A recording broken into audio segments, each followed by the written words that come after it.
జగన్ గారి ఇంటి ముందు బోరుగడ్డ అనిల్ కుమార్ అలాగే ఆయన సతీమణి వాళ్ళిద్దరూ కూడా నిరసన తెలియజేస్తున్నారండి. జగన్ గారి ఇంటి ముందే కింద కూర్చుని నిరసన తెలియజేస్తున్నారు. దేనికి అని అంటే కనుక నన్ను జగన్ గారిని కలవనివ్వడం లేదు, బోరుగడ్డ అనిల్ కుమార్ అనే ఆయన్ని జగన్ గారిని కలవనివ్వడం లేదంట. కానీ కలవనివ్వకపోగా పైపెచ్చు వైసీపీలోనే నన్ను రౌడీ షీటర్గా నన్ను ముద్రేసి ఏంటి జగన్ గారికి నాకు దూరం పెంచుతున్నారు కావాలని. నేను జగన్ గారి కోసం నేను చాలా చేశాను. ఏంటి భారతమ్మ గారి మీద అలాగే విజయమ్మ గారి శీలం మీద ఇలా కొంతమంది దారుణంగా మాట్లాడుతూ ఉంటే నేను మాట్లాడాను అని అన్నారు. బోరుగడ్డ అనిల్ అని అంటేనే చాలామంది తెలుసు నా మహా దారుణంగా బూతులు తిట్టినటువంటి వ్యక్తి అని. ఎందుకు తిట్టారంటే జగన్మోహన్ రెడ్డి గారి ఫ్యామిలీని దారుణంగా బూతులు తిట్టడం వల్ల నేను తిట్టానని అంటాడు ఆయన. అర్థమైందా? కానీ ఆయన వల్ల ఆయన నిరసన తెలియజేయడం వల్ల ఆయన జగన్ మీద తిరుగుబాటు చేసినట్టే నన్ను అడిగితే కనుక ఒక లెక్క. ఎందుకంటే కనుక ఓ క్వార్టరీ ఉంది, ఆ క్వార్టరీకి మెయిన్ క్యాండిడేటు సజ్జల గారు అంటాడు ఆయన. దీని గురించి మనం మాట్లాడబోతున్నాం. ఇది వైసీపీ ఎమ్మెల్యేలు ఇంచుమించుగా 10 మంది దాకా జంప్ అయిపోతున్నారు అనే న్యూస్ ఎందుకు వచ్చింది ఏంటి, దీని గురించి మనం మాట్లాడబోతున్నాం. మాట్లాడిపోయే ముందు వీడియో ఎండ వరకు చూడండి, మీకు అర్థమవుద్ది. వీడియో ఎండ వరకు చూస్తే మీకు అర్థమవుద్ది. ఏంటి రాష్ట్ర ప్రజలకి వాస్తవాలు తెలియాలి కాబట్టి మీ బాధ్యతగా మీరు లైక్ చేయండి. మీరు లైక్ చేస్తే ఎక్కువ మందికి ఇన్ఫర్మేషన్ షేర్ అవుతుంది. కొత్తగా మన ఛానల్ చూస్తే పక్కాగా సబ్స్క్రైబ్ చేయండి. మీ అమూల్యమైన అభిప్రాయాన్ని కామెంట్ రూపంలో తెలియజేయండి. ఇదే బోరుగడ్డ అనిల్ కుమార్ గారిని లోపల వేస్తారు జైల్లో వేసిన తర్వాత కొన్నేళ్ళు లోపల ఇచ్చిన తర్వాత 22 కేసులు ఎన్నో పెట్టిన తర్వాత 3rd డిగ్రీ అంట అది ఇది నిజంగా చాలా అయితే జరిగింది బోరుగడ్డ అనిల్ కుమార్ గారు. కాబట్టి ఇదే బోరుగడ్డ అనిల్ వల్ల వైఎస్ఆర్సీపీ పార్టీకి చాలా బ్యాడ్ వచ్చిందన్నమాట కూడా వాస్తవమే. కాబట్టి అంతేకాదు, కాకపోతే ఈ బోరుగడ్డ అనిల్ అనే వ్యక్తి ఏంటి వైఎస్ఆర్సీపీ జగన్మోహన్ రెడ్డి గారిని అలాగే ఆయన ఫ్యామిలీని ఎవరైనా తిడితే కనుక వాళ్ళ మీద విరుచుకుపడిపోయేవాడు. అది కూడా కరెక్టే. ఇప్పుడు ఏమొచ్చింది మరి ఎందుకంటే కనుక నేను జైలుకి వెళ్ళి 22 కేసులు నా మీద వేయించుకుని ఏంటి ఇంత నేను కష్టాలు పడి నావి 2 ఆయనకి ఒక 2 ఇవి ఉన్నాయంట ఏంటి కంపెనీలు, సాఫ్ట్వేర్ కంపెనీలు, అలాగే ఆయన బ్యాంకులు అయ్యి సీజ్ చేసి ఇలా చాలా నన్ను రాద్ధాంతం చేస్తారు నా విషయంలో. నా జీవితం మొత్తం కొలాప్స్ అయిపోయింది. కానీ నువ్వేం సాధించావంటే కనుక ఏమీ లేదు. కనీసం నన్ను జగన్మోహన్ రెడ్డి గారి కాంపౌండ్లో కూడా వెళ్ళనివ్వట్లేదు, నన్ను కావాలని ఆపేస్తున్నారు. అంటే ఎవరు ఆపుతున్నారంటే కనుక సజ్జల. ఆయన చెప్పింది సజ్జల గారి గురించి చెప్తున్నాడు. ఎందుకంటే ఆయన క్వార్టరీ కట్టాడు జగన్మోహన్ రెడ్డి గారి చుట్టూ. కానీ ఆ సజ్జలే నన్ను ఆపుతున్నాడు, కానీ నన్ను కలవనవడం లేదు. అంటే నేను దళితుండనా ఇలా కొన్ని మాటలు అయితే కనుక మాట్లాడటం జరిగింది ఆయన. కాబట్టి ఆయన మాట్లాడిన మాటలో నేను మాట్లాడటం కాదు, మీరు కూడా విందిరి. కానీ ఒకసారి ఆయన ఏమన్నాడో వినండి మీరు కూడా. మమ్మల్ని తిట్టాడు. 10 సంవత్సరాలు పార్టీ కోసం కష్టపడినా, 9 నెలలు జైల్లో ఉన్నా, 22 కేసులు పెట్టించుకున్నాం, 3rd డిగ్రీ పెట్టడం జరిగింది. ఇవన్నీ అయిపోయిన తర్వాత పార్టీ ఆఫీస్కి వస్తే నేను రాజీనామా ఎందుకు చేశానంటే రిపబ్లికన్ పార్టీకి రామ్దాస్ అత్వాలే అనే వ్యక్తి కేంద్ర మంత్రి నన్ను పిలిచి ప్రెస్ మీట్ పెట్టి మాఫీ మాంగో అన్నాడు. నేను చెప్పిన ఆ రోజు భారతమ్మని తిట్టారు, నా కుటుంబం తిట్టారు, చాలా అసాసినేటెడ్గా మాట్లాడారు, వల్గర్ పోస్టులు పెట్టారు. నేను అడుగుతున్నా, భారతమ్మని తిట్టిన రోజు కారుమూరి వెంకటరెడ్డి గారు ఏమైండు? భారతమ్మని భయంకరంగా అసాసినేట్ చేసి మాట్లాడారు. జగన్మోహన్ రెడ్డి గారు కన్నతల్లి మానం గురించి మాట్లాడారు. ఆ రోజు కదా నేను బయటకు వచ్చింది, ఆ రోజు కదా భారతమ్మకి పాలాభిషేకం చేసింది నేను, అందుకు కదా నా ఆఫీస్ తగలబెట్టింది. పార్టీలోనే సజ్జల రామకృష్ణారెడ్డి గారు కుట్ర చేసి వాడు కోటరీని పెట్టి నన్ను ఏ కాడికి ఆ కాడికి నాకు భోజనం కూడా ఇక్కడ చేసేదానికి అర్హత లేకుండా చేసిన వ్యక్తి సజ్జల రామకృష్ణారెడ్డి. కుట్ర పన్ని నేను ఒక దళితున్నానా?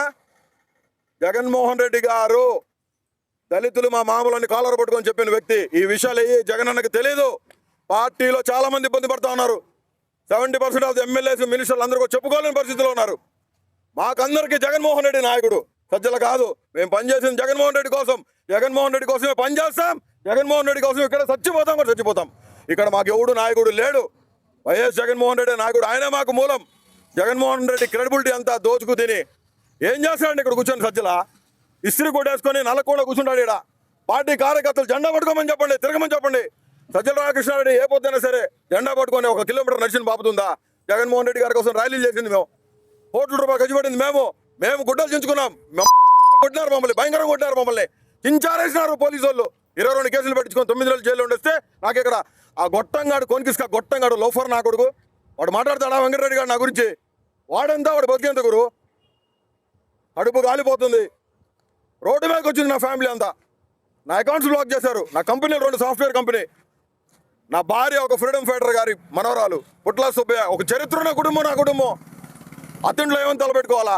మా మామ అడిగినాడు, అయ్యా బయట వాళ్ళంటే సరే సొంత ఇంట్లో వాడే నీ గురించి రౌడీ షీట్ అని మాట్లాడితే ఏంది బాబు ఇది, నీకు మద్దతు లేదా? మళ్ళీ వాడిని సాక్షిలో కూర్చోబెట్టి రోజు వాడికి వెంకటేశ్వరాన్ని పూజించినాడు, వాడిని పూజిస్తా ఉన్నారని.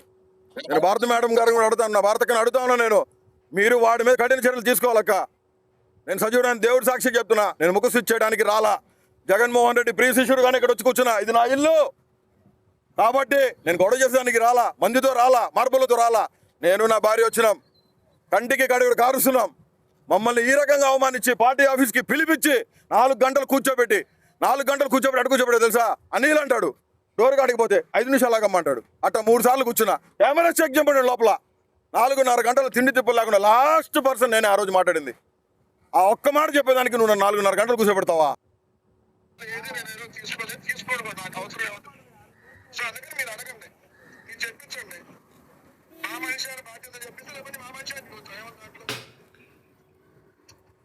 క్లియర్గా అతను చెప్పింది ఏంది రికార్డింగ్లో, ఊడి శ్రీహరి అనేవాడు చెప్పిండు, సజ్జల అనేవాడు చెప్పిండు. వాళ్ళు చెప్తే వాళ్ళ ఇన్స్ట్రక్షన్స్ బట్టి నేను మాట్లాడినా అన్నాడు. నేను రౌడీ షీటర్నంట.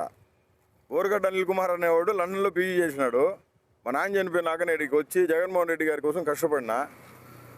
సెంట్రల్ రాజకీయాలు కాబట్టి చూసాం కదా, ఏదైతే బోరుగడ్డ అనిల్ మాట్లాడుతున్న మాటలు ఏవైతే ఉన్నాయో, కారుమూరి వెంకట నాగేశ్వరరావు ఎవరైతే కారుమూరి వెంకటరెడ్డి నన్ను ఇలాగ మాట్లాడాడు, నన్ను రౌడీ షీటర్ అని అన్నాడని. కాబట్టి కారుమూరి వెంకటరెడ్డి ఆడంతా ఈడంతా నేను బుద్ధులు తిట్టడం, ఇదేమవుతుందంటే చిలికి గాలి వల్ల మారుతుంది. పార్టీకి ఇది అప్రతిష్ట పాలవుతుంది. కాబట్టి పార్టీ ఇలాంటి విషయంలో చాలా సత్వరంగా చర్యలు తీసుకోవాలి. ఎందుకు మాట్లాడుతున్నాడు అతను పిలిపించిన తర్వాత జరిగింది ఏంటో తెలుసుకోవాలి, అతనికి కాల్ చేయాలి. లేకపోతే సందట్లో సడేమీలాగా కొంతమంది వచ్చి దూరిపోతూ ఉంటారు కొన్ని విషయాల్లో. ఏ పార్టీలో అయినా సరే ఇలాంటి వాటిల్లో ఎలా అంటే కనుక, మొన్న రీసెంట్గా TV5 షో గారు ఒక వీడియో చూశాను. ఏంటంట 10 మంది అంటే 5 ఎమ్మెల్యేలు జంపు వైసీపీ నుంచి, గేట్లు తెరిస్తే చాలు, టీడీపీ జనసేన గేట్లు తెరిస్తే చాలంట, ఇంకా చాలామంది ఎమ్మెల్యేలు వెళ్ళిపోవడానికి రెడీగా ఉన్నారంట, మాజీ ఎమ్మెల్యేలు. ఇలా ఉంటుంది వ్యవహారం. కాబట్టి ఇక్కడి నుంచి వెళ్ళేది లేదు, చేసేది లేదు. కానీ ఈ చెప్పేది ఏమి లేదు, అంట వెళ్ళిపోతారంట. ఎవరు ఉంటారు అక్కడ ఎంతకని వెళ్ళేసరికి, ఎవరినో కూడా లాగానే చూస్తారు, ముందు వచ్చిన తర్వాత వాళ్ళే వెనకాల వస్తారన్నట్టుగా ఉంటుంది వ్యాపారం. కాబట్టి ఇలాంటి విషయాలు మాత్రం పార్టీ వెంటనే యాక్షన్ తీసుకోవాల్సి వస్తుంది. ఏ పార్టీలో అయినా కానీ, నేను వైఎస్ఆర్సీపీ అని అంటలేదు కానీ. కాబట్టి ఎమ్మెల్యేలు జంప్ అయిపోయి ఎమ్మెల్యేలు ఉన్నారంటే కనుక ముమ్మాటికి ఇప్పటి వరకు అయితే ఎవరో లేరు, దాంట్లో ఎలాంటి డౌట్ లేదు. వైసీపీ నుంచి ఎమ్మెల్యేలు అయితే కనుక ఎవరు ఉండరు, దాంట్లో అసలు నో డౌట్ ఎట్టాలని చెప్తానేమో. కాబట్టి చూస్తున్నా మీరు అందరూ కూడా మీ అభిప్రాయం ఏంటో ఖచ్చితంగా కామెంట్ రూపంలో తెలియజేయండి ఈ అంశం మీద. ఫస్ట్ లైక్ చేయండి. Thank you very much.